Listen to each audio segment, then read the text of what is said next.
Camera off ആണോ? Yes.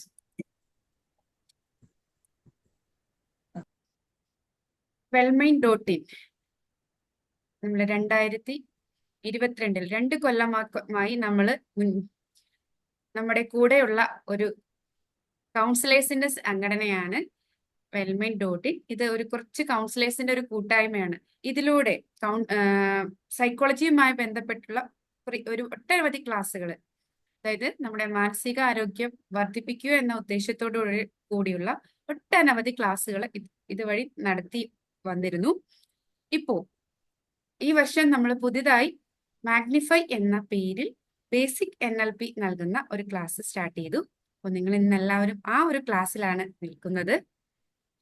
നമ്മളോടൊപ്പം ജ്വാലയിലും അല്ലെങ്കിൽ ലെറ്റ് ഇറ്റ് ഗോ അങ്ങനെ നമ്മുടെ ഓരോ പ്രോഗ്രാമിലും തന്നെ ഓൾറെഡി ജോയിൻ ചെയ്ത മെമ്പേഴ്സ് തന്നെയാണ് ഇന്ന് നമ്മളോടൊപ്പം ഉള്ളത്.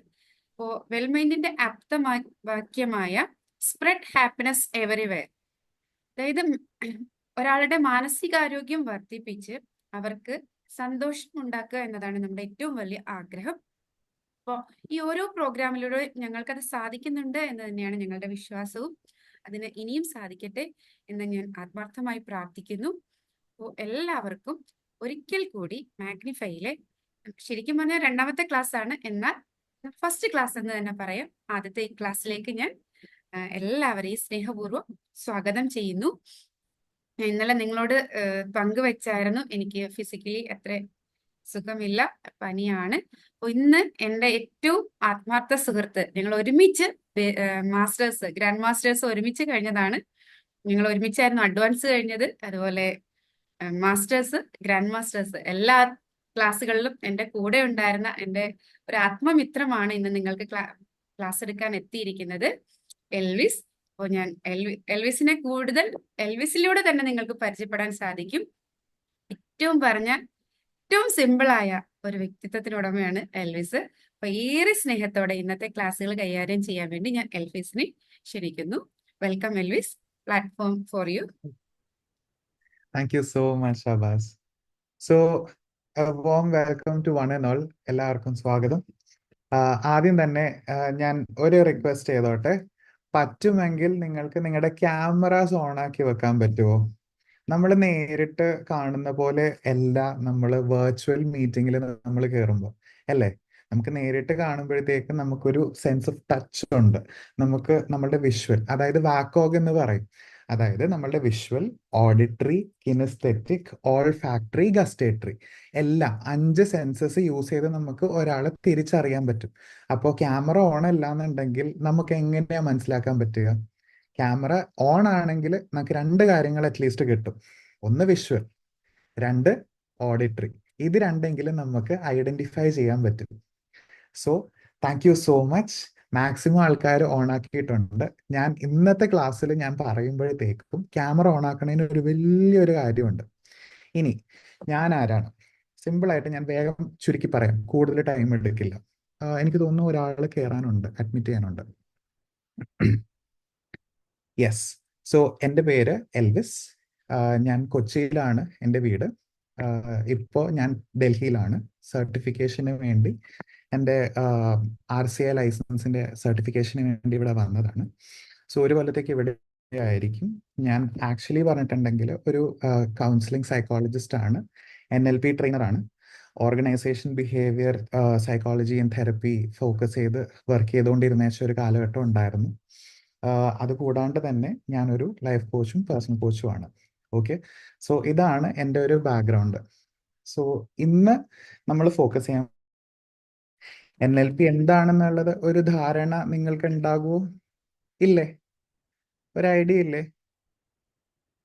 ഒരു തംസപ്പോ അല്ലെങ്കിൽ ഒരു തലയാട്ടലോ എന്തെങ്കിലും? ഓക്കെ, ഇനി ക്ലാസ്സിലേക്ക് കയറുമ്പോൾ ഒരു കാര്യം, ദൈവത്തെ ഓർത്ത് സാർ, മാഡം എന്നൊന്നും വിളിച്ചേക്കരുത്. പേര് വിളിച്ച് ഓക്കെ? ഞാനൊരു ഫെസിലിറ്റേറ്റർ ആണ്, ഒരു ടീച്ചർ അല്ല. ടീച്ചർ എന്ന് പറയുമ്പോഴത്തേക്കും ഒരു അപ്പ് ഡൗൺ പദവി പോലെ ഒരു ഇതുണ്ട്. ഫെസിലിറ്റേറ്റർ എന്ന് പറഞ്ഞാൽ നമ്മളെല്ലാവരും ഒരുമിച്ച് പഠിക്കുന്ന ആൾക്കാരാണ്, ഒരുമിച്ച് യാത്ര ചെയ്യുന്ന ആൾക്കാരാണ്. സോ പേര് വിളിച്ചാൽ മതി എൽവിസ്, അല്ലെങ്കിൽ ആ പേര് വിളിക്കാൻ കിട്ടിയില്ലെങ്കിൽ എന്തെങ്കിലും വിളിച്ചോ, നിങ്ങൾക്ക് തോന്നുന്നത്. ഓക്കെ, തെറി ഒഴിച്ച് ബാക്കി എന്ത് വേണമെങ്കിലും വിളിച്ചോ, ഞാൻ ആക്സെപ്റ്റ് ചെയ്തോളാം. Okay, so that is me. ഇനി നമുക്ക് NLP എന്താണെന്നുള്ളത് ഞാൻ ഐഡിയ ആൻഡ് ഓൾസോ എക്സ്പീരിയൻസ് ഞാൻ നിങ്ങൾക്ക് തരാം. Okay, NLP, neuro linguistic programming. Neuro എന്ന് പറഞ്ഞിട്ടുണ്ടെങ്കിൽ നമ്മുടെ ബ്രെയിനിന്റെ പാർട്സ് ബന്ധപ്പെട്ട എല്ലാ കാര്യങ്ങളും. ലിംഗ്വിസ്റ്റിക്സ് എന്ന് പറഞ്ഞിട്ടുണ്ടെങ്കിൽ നമ്മുടെ ഭാഷ. അപ്പോൾ ഹിന്ദി ആവാം, മലയാളം ആവാം, ഇംഗ്ലീഷ് ആവാം, എന്ത് ഭാഷ നിങ്ങൾ സംസാരിച്ചു അതെല്ലാം ലിംഗ്വിസ്റ്റിക്സിൽ വരാം. ഓക്കെ, അപ്പോൾ ഞാൻ ഇങ്ങനെ സംസാരിക്കുന്ന പോലും, ഹലോ എൻ്റെ പേര് എൽവിസ് ലോപ്പസ്, ഹലോ എൻ്റെ പേര് എൽവിസ് ലോപ്പസ്, ഇത് ഭാഷയുടെ ഒരു പാറ്റേൺ ആണ്, ഉപയോഗിക്കുന്ന രീതിയാണ്. ഓക്കെ, സോ അത് ലിംഗ്വിസ്റ്റിക്സിൽ പെട്ടു. ന്യൂറോ ലിംഗ്വിസ്റ്റിക് പ്രോഗ്രാമിംഗിൽ എന്തൊക്കെ വരാം? നമ്മളുടെ സ്വഭാവശീലങ്ങൾ, നമ്മളുടെ ബിഹേവിയർ പാറ്റേൺ, നമ്മളുടെ ചിന്തയുടെ പാറ്റേൺസ്, നമ്മളുടെ ഭാഷയുടെ പാറ്റേൺസ്, എന്ത് പ്രോഗ്രാമിംഗ് പ്രോസസ്സ് നമ്മളുടെ ബോഡിയിലുണ്ടോ അതെല്ലാം പ്രോഗ്രാമിംഗിൽ അങ്ങോട്ട് ഇട്ട് ചേർത്ത് വെച്ചു. ഓക്കെ, ഇനി ഒറ്റയടിക്ക് പറഞ്ഞു കഴിഞ്ഞാൽ ന്യൂറോ ലിംഗ്വിസ്റ്റിക് പ്രോഗ്രാമിംഗ് എന്ന് പറഞ്ഞാൽ ഭാഷ ഉപയോഗിച്ച് നമ്മളുടെ തോട്ട് പാറ്റേൺസിനെ മാറ്റിക്കഴിഞ്ഞാൽ ഓക്കെ, നമ്മളുടെ പ്രോഗ്രാമിംഗ് തന്നെ മാറ്റാം. അതാണ് ഉദ്ദേശിക്കുന്നത്. ഓക്കെ, സിന്ധു ചേച്ചി പാർട്ടിസിപ്പന്റ് ആയിക്കോ.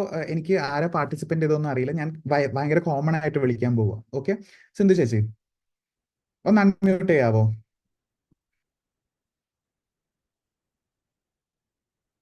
എന്തോ അൺമ്യൂട്ട് ചെയ്യാൻ പറ്റില്ല ആണോ? ഓക്കെ, വിനീതക്ക് അൺമ്യൂട്ട് ചെയ്യാൻ പറ്റുമോ? അൺമ്യൂട്ട് ചെയ്യാൻ സാധിക്കും. ഇപ്പൊ ഓക്കെ പറ്റുന്നുണ്ട്. ഇപ്പൊ ഓക്കെ എൽവിസ് മ്യൂട്ടിൽ കിടക്കുക, കേൾക്കാൻ പറ്റുന്നില്ല, മ്യൂട്ടിലായി. സാറ് മ്യൂട്ടിലായി. ഓക്കെ. ഓക്കെ ഓക്കെ, എപ്പോഴെങ്കിലും നിങ്ങൾ ആരെങ്കിലും സംശയത്തോടെ കണ്ടിട്ടുണ്ടോ? എന്താ? സംശയത്തിന്റെ ഒരു കണ്ണ് വ്യക്തിയോ? അതോ? ആരെങ്കിലും എന്തെങ്കിലും കണ്ടിട്ടുണ്ട്. കണ്ടിട്ടുണ്ടോ? ഉണ്ട്. പക്ഷെ അത് ശരിയുള്ള കാര്യത്തിനാണോ അല്ലെങ്കിൽ ഇല്ലാത്തൊരു കാര്യത്തിനായിരുന്നോ? ഇല്ലാത്തതായിരിക്കും. അല്ല, ഞാൻ നിങ്ങളുടെ ജീവിതത്തിൽ ഉണ്ടായ കാര്യമല്ല ഞാൻ പറയണേ, ഇനി ഉണ്ടാക്കി പറയണെങ്കിലും ഒന്ന് ആലോചിച്ച് നോക്കിക്കോ. ചില നിങ്ങൾക്ക് കാര്യങ്ങൾ ഒരു ചെയ്യാൻ പോകുമ്പോൾ അത് അവരുടെ കയ്യിൽ അവരത് റൈറ്റ് ആയിരിക്കുമോ അവരുടെ കൂടെ എന്നുള്ളൊരു തോന്നുമായിരുന്നു. ഓക്കെ, അപ്പൊ അവിടെ ഒരു ചിന്ത തുടങ്ങി. ഓക്കെ, ഇനി രണ്ട് കാര്യങ്ങൾ നടക്കാം മുന്നോട്ട് പോകുമ്പോൾ. ഇപ്പൊ ഞാൻ പറഞ്ഞുതരാം. സിന്ധു ചേച്ചിക്കോ അല്ലെങ്കിൽ വിനീത് ആർക്കാണെങ്കിലും മക്കളുണ്ടല്ലോ, അല്ലെങ്കിൽ കൂടെയുള്ള സഹപ്രവർത്തകരുണ്ടല്ലോ, ഇവരാരെങ്കിലും ഒന്ന് വെച്ചിട്ട് നമ്മളൊരു ചെറിയൊരു സംശയത്തിന്റെ ഒരു സീഡ് അങ്ങോട്ട് ഇട്ട് കൊടുക്ക്. ഓക്കെ, ഇവൻ ഇന്ന് വരാനുള്ള കാരണം, ലേറ്റ് ആവാനുള്ള കാരണം എന്താണെന്ന് ശരിക്കും എനിക്കൊന്ന് അറിഞ്ഞു നോക്കണം. ഇതിൽ അങ്ങോട്ട് തുടങ്ങിയാൽ മതി. പിന്നെ ബാലൻസ് അവർ ചെയ്യുന്ന എന്ത് കാര്യം ഉണ്ടെങ്കിലും പിന്നെ അവിടെയുള്ള അടുത്ത സ്റ്റെപ്പാ. പ്രത്യേകിച്ചൊന്നും വേണ്ട, ഒരു 15 മിനിറ്റ് നിങ്ങളൊന്ന് ഇരുന്ന് അങ്ങോട്ട് ചിന്തിച്ചാൽ മതി. അല്ലെങ്കിൽ ഒരു ദിവസം അവസാനമാകുമ്പോഴത്തേക്കും അവര് ചെയ്യുന്ന എല്ലാ കാര്യങ്ങളും നിങ്ങൾക്ക് എവിഡൻസ് ആയി മാറിയിരിക്കും. അതായത് ഒരു പ്രശ്നം ഉണ്ടെന്ന് അങ്ങോട്ട് വരുത്തി തീർക്കാനുള്ള എല്ലാ എവിഡൻസ് അങ്ങോട്ട് നിങ്ങൾ വരുത്തി തീർത്തു. ഓക്കെ, പക്ഷെ അത് ശരിയായിരിക്കാം തെറ്റായിരിക്കാം അതറിയില്ല, പക്ഷെ നിങ്ങളുടെ മനസ്സിൽ അത് എവിഡൻസ് ആയി മാറി. ഇങ്ങനെ ആരെങ്കിലും സംഭവിച്ചിട്ടുണ്ടോ? ആരെങ്കിലും എന്ന് പറഞ്ഞാലും ഞാൻ സമ്മതിച്ചു തരില്ല, കാരണം അങ്ങനെയാണ് മനുഷ്യന്റെ മനസ്സ് വർക്ക് ചെയ്യുന്നത്. വളരെ സിമ്പിൾ ലോജിക്കാണ്. അപ്പോൾ ചിന്തകളുടെ പാറ്റേൺ മാത്രം ഉപയോഗിച്ചിട്ടാണ് നിങ്ങൾ അതിലേക്ക് ഒരു കൺക്ലൂഷൻ എത്തിച്ചത്. ഈ സെയിം ചിന്തയുടെ പാറ്റേൺ യൂസ് ചെയ്ത് നിങ്ങളുടെ ലൈഫിൽ പോസിറ്റിവിറ്റി ബിൽഡ് ചെയ്യാൻ പറ്റുമെങ്കിലുള്ള അവസ്ഥ ഒന്ന് ആലോചിച്ച് നോക്കിക്കേ. നമ്മളെ തന്നെ സ്വയം ആലോചിച്ചാൽ മതി. അയ്യോ എനിക്ക് കളറില്ല, അയ്യോ എനിക്കിത് ചെയ്യാൻ പറ്റുമോ, ഞാനിത് അർഹിക്കുന്നുണ്ടോ ഈ ഒരു കാര്യം. ഒറ്റ ഒരു ചിന്തയിൽ തുടങ്ങിയാൽ മതി. പിന്നെ അടുത്ത മറ്റേ ഡോമിനോസ് എഫക്റ്റ് എന്ന് പറയും നമ്മള്. അതായത് ഒന്നിൽ വീണു അടുത്തതിൽ മുട്ടി ടപ്പ് ടപ്പ് ടപ്പ് ടപ്പ് ടപ്പ് എന്ന് പറയണ പോലെയാ. എനിക്ക് ഭംഗിയില്ല. അപ്പൊ ഭംഗിയില്ലെങ്കിൽ മറ്റുള്ളവരെന്തൊക്കെ പറഞ്ഞിട്ടാണ് എനിക്ക് ആ സംഭവം ഉണ്ടായിരിക്കുന്നത്. അപ്പോൾ അവിടെ നിന്ന് തുടങ്ങി, ആ ശരിയാണ്, അപ്പൊ എനിക്ക് പ്രസന്റബിൾ അല്ല, മറ്റുള്ളവരുടെ മുമ്പിൽ ഞാൻ പ്രസന്റബിൾ അല്ല. ഓ ശരിയാണ്. അപ്പോൾ എന്താ, എനിക്ക് അങ്ങനെ ഭയങ്കര ബുദ്ധിമുട്ടായിട്ട് തോന്നുന്നു, അതുകൊണ്ട് ഞാനിങ്ങനെ ഉടുത്തൊരുങ്ങി നടന്നിട്ട് കാര്യമില്ല. ചിലപ്പോൾ കൂടുതൽ ഉടുത്തൊരുങ്ങി നടന്നാലേ കാര്യമുള്ളൂ, എന്നാൽ കുറച്ച് മുഖത്ത് കുറച്ച് പുട്ടിയിടാം. അങ്ങനെ നമ്മൾ ഓവറായിട്ട് ഒരു ചിന്തയിൽ നിന്നും മറ്റൊരു ലാസ്റ്റ് ചെന്ന് എത്തുന്ന എന്താ, ഒരു കൺക്ലൂഷൻ. ഞാൻ ഒട്ടും ഭംഗിയില്ല, ഞാൻ ഒട്ടും വേർത്തിയല്ല, എനിക്ക് ഇതൊന്നും ഒരു കാര്യമില്ല. ആ രീതിയിലേക്കാണ് നമ്മൾ ചെന്നെത്തുന്നത്. അപ്പോൾ നമ്മളുടെ ചിന്തയുടെ പാറ്റേൺ നമ്മളെ കൊണ്ട് എത്തിക്കുന്നത് എവിടെയാ? ഒരു നെഗറ്റീവ് തോട്ടിന്റെ അവസാനം, അല്ലേ? സോ ഈ ഒരു ഐഡിയോളജിയിലാണ് NLP ബേസിക് ആയിട്ട് 3 കാര്യങ്ങൾ നമ്മളെ ഹെൽപ്പ് ചെയ്യുന്നത്. ഒന്ന്, NLPയിലൂടെ നിങ്ങൾക്ക് മെയിൻ ആയിട്ട് കളയേണ്ടത് ഫിയർ, അതായത് ഭയം. ഓക്കെ. 2, നിങ്ങളുടെ ലിമിറ്റിംഗ് ബിലീഫുകൾ. അതായത് ചെറുപ്പത്തിൽ നിങ്ങൾ ആരായാലും, ഇത് ഡെവലപ്മെന്റ് തിയറിയിൽ എപ്പോഴും ഉള്ളതാണ്, നമ്മൾ ചെറുപ്പത്തിൽ നിന്നും വളരുമ്പോൾ, അതായത്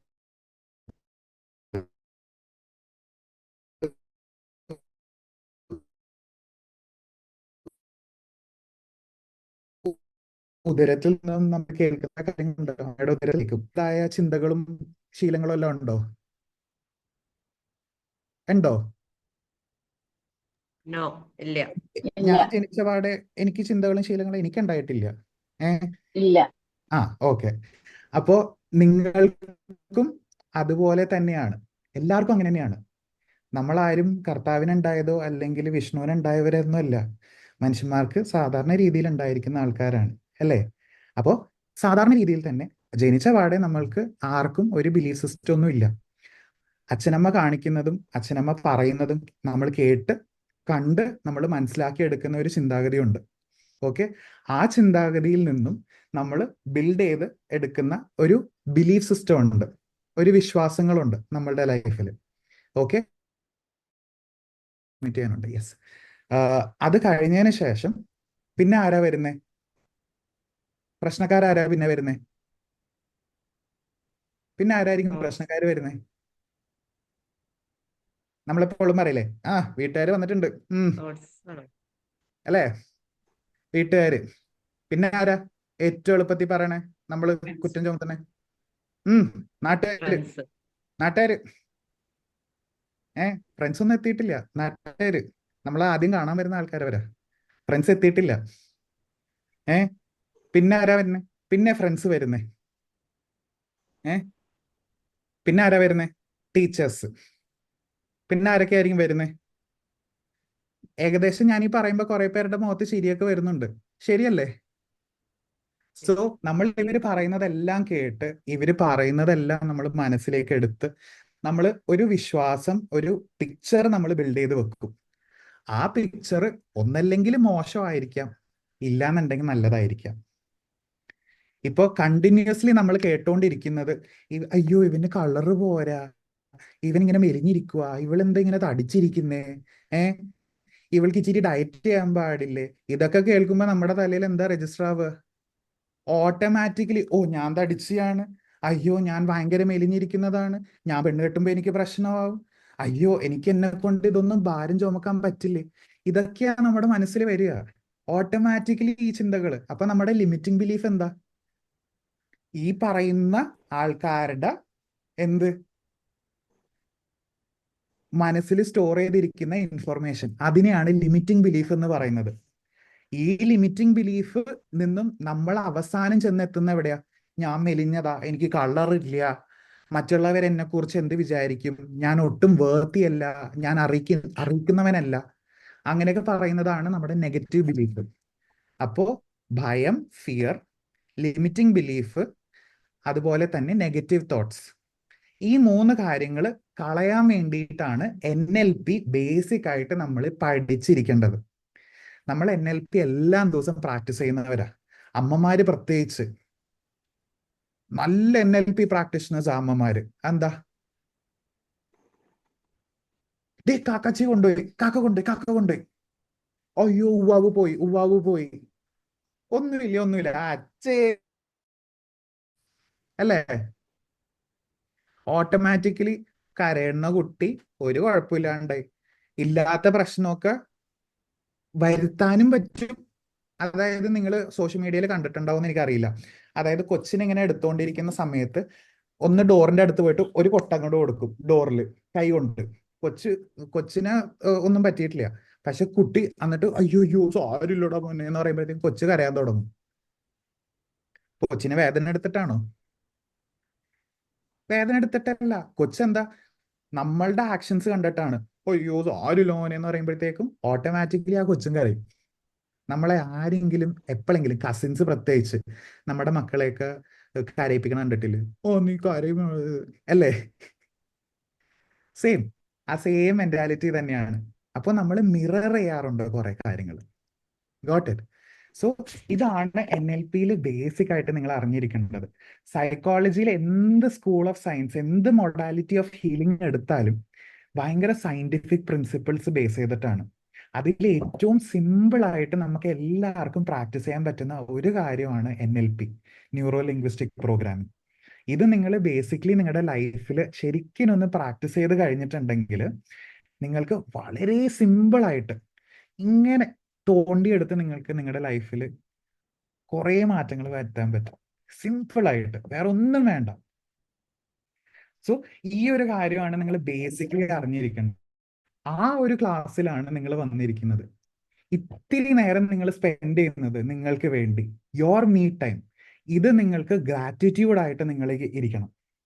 നമ്മൾ മുന്നോട്ട് പോകുമ്പോൾ ഹീലിംഗ് സെഷൻസിലേക്ക് വരുമ്പോൾ ഞാനൊരു കാര്യം ചോദിക്കട്ടെ, നമ്മൾ എപ്പോഴാ ഫോർഗീവ് ചെയ്യാൻ പഠിക്കുക?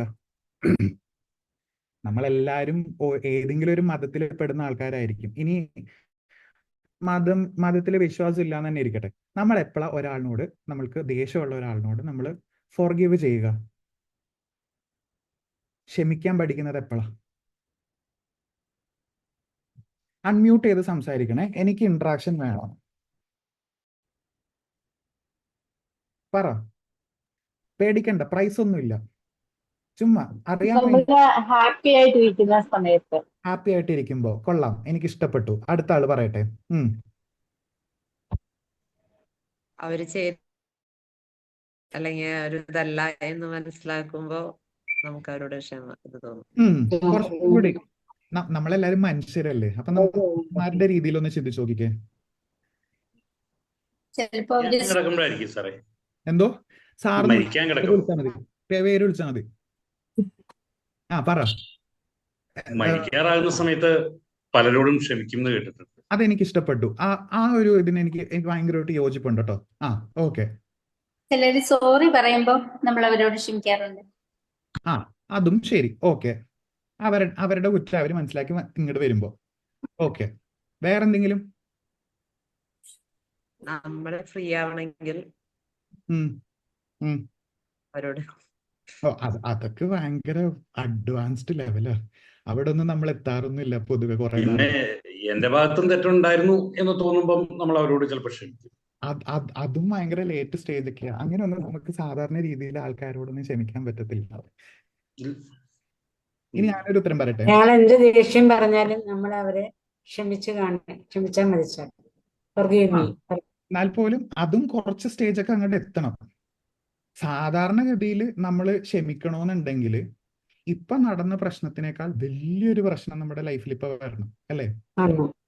അല്ലേ? പൊതുവെ പറയാറില്ലേ, ശരിയാണ്, ഇത് വെച്ച് നോക്കുമ്പോ അവൻ എന്ത് ഭേദം വരുന്നു എപ്പോഴും അവരറിയാതെ പറഞ്ഞൂടെ നമുക്കൊരു ഫോർഗീവ് മീ കൊടുക്കാം. പക്ഷെ അപ്പോഴും മനസ്സ് വരണം. നമ്മൾക്കൊരു കമ്പാരിസൺ വേണം. മനസ്സിലായോ? നമ്മൾക്ക് ഒരു കമ്പാരിസൺ ഇല്ലെങ്കിൽ നമ്മൾക്ക് ക്ഷമിക്കാൻ പറ്റില്ല. ഒന്നല്ലെങ്കിൽ അത് നമ്മുടെ ലൈഫിലേക്ക് വേണം ഒരു നല്ല ചിന്താഗതി. അത് ആൾക്കാർക്ക് പൊതുവെ കിട്ടാറില്ല ഒരു പരിധി വരെ. കിട്ടുന്നത് വളരെ ലേറ്റ് ആയിട്ടായിരിക്കും.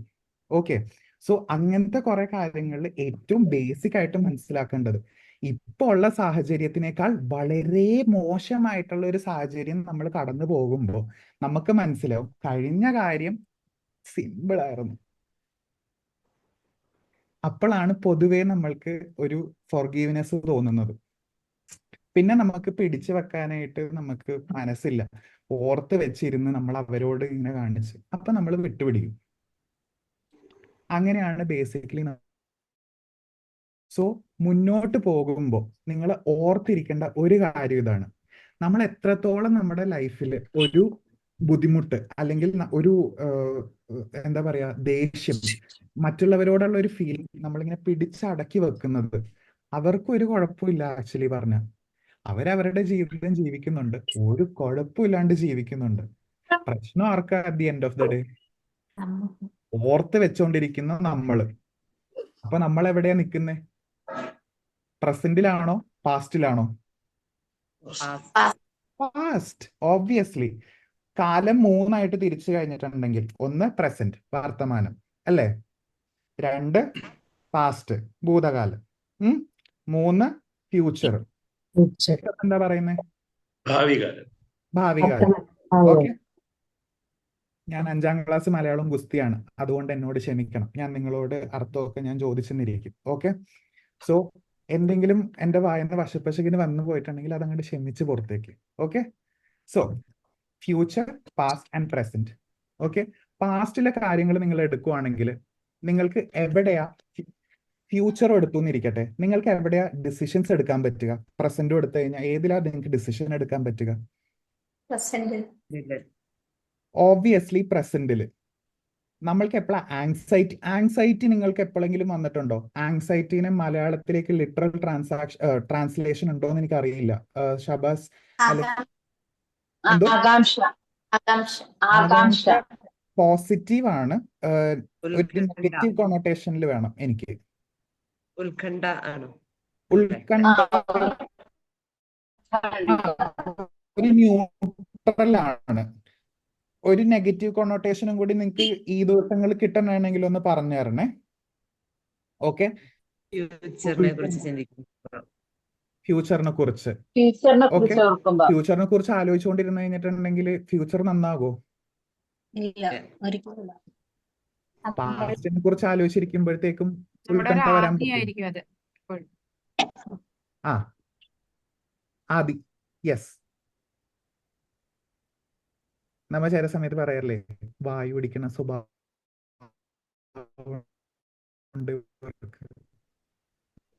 എന്തിനാന്നറിയില്ല ഇത്രയും വായു കിട്ടാൻ. വല്ല ആവശ്യമുണ്ടോ? കുറച്ച് ഡിസിഷൻ എടുക്കാൻ പറ്റുമെങ്കിൽ നിങ്ങൾക്ക് ഈ ഫ്യൂച്ചറിനെ കുറിച്ച് പേടിക്കേണ്ട ആവശ്യമുണ്ടോ? പാസ്റ്റ് റിപ്പീറ്റ് ആവാണ്ടിരിക്കാനായിട്ട് നിങ്ങൾക്ക് എന്തെങ്കിലും ഒരു ഡിസിഷൻ പ്രസന്റിൽ എടുത്താൽ പോരെ? ഫ്യൂച്ചറിലേക്ക് എന്തായാലും നിങ്ങൾക്ക് ഒരു ഡിസിഷൻ എടുക്കാൻ പറ്റില്ല പ്രസന്റിൽ അല്ലാണ്ട്. പാസ്റ്റിലാണെങ്കിലോ നിങ്ങൾക്ക് ഇനി എടുക്കാൻ പറ്റില്ല ഒന്നും, പക്ഷെ അത് വരാണ്ടിരിക്കാനുള്ള എല്ലാ കാര്യങ്ങളും നിങ്ങൾക്ക് ചെയ്യാം അല്ലേ? സോ NLP നിങ്ങൾക്ക് ലൈഫിൽ എങ്ങനെ ഗുണം ചെയ്യാം, അതാണ് നമ്മൾ ഇനി പറയാൻ പോകുന്നത്. ഈ ഒരു ഐഡിയോളജി നിങ്ങളുടെ തലയിലോട്ട് ഞാൻ ഇട്ട് തന്നത് വേറെ ഒന്നും കൊണ്ടല്ല. ഇനി വരാൻ പോകുന്ന ഹീലിംഗ് സെഷൻസിലും ബൂസ്റ്റിംഗ് സെഷൻസിലും നിങ്ങളുടെ വെർത്ത് മനസ്സിലാക്കണം. അതായത് നിങ്ങളുടെ സെൽഫ് വെർത്ത് നിങ്ങൾക്ക് ശരിക്കും മനസ്സിലാകണം. ഞാൻ എന്തിനാണ് ഇത് പിടിച്ചു വെച്ചുകൊണ്ടിരിക്കുന്നത്? ഞാൻ എന്തിനാണ് ഇത് മുന്നോട്ട് ഭാരം ചുമന്നു കൊണ്ടുപോകുന്നത്? താഴ്ത്തിട്ട് എനിക്ക് മുന്നോട്ട് പോവുമെങ്കിൽ, എനിക്ക് കുറച്ച് നല്ല കാര്യങ്ങൾ മുന്നോട്ട് ഇനിയും ചെയ്യാമെങ്കിൽ, ഞാൻ എന്തിനാണ് പഴയ ഈ ഭാരം ഞാൻ ചുമന്നുകൊണ്ട് മുന്നിലേക്ക് പോകുന്നത്? ഇത്ര ആലോചിച്ചാൽ മതി. മനസ്സിലായോ? ഓക്കെ. സോ ഞാൻ എൻ്റെ സ്ക്രീൻ ഞാൻ ഷെയർ ചെയ്യാം. നിങ്ങൾക്ക് കാണാൻ പറ്റുമോ എന്ന് പറയണേ.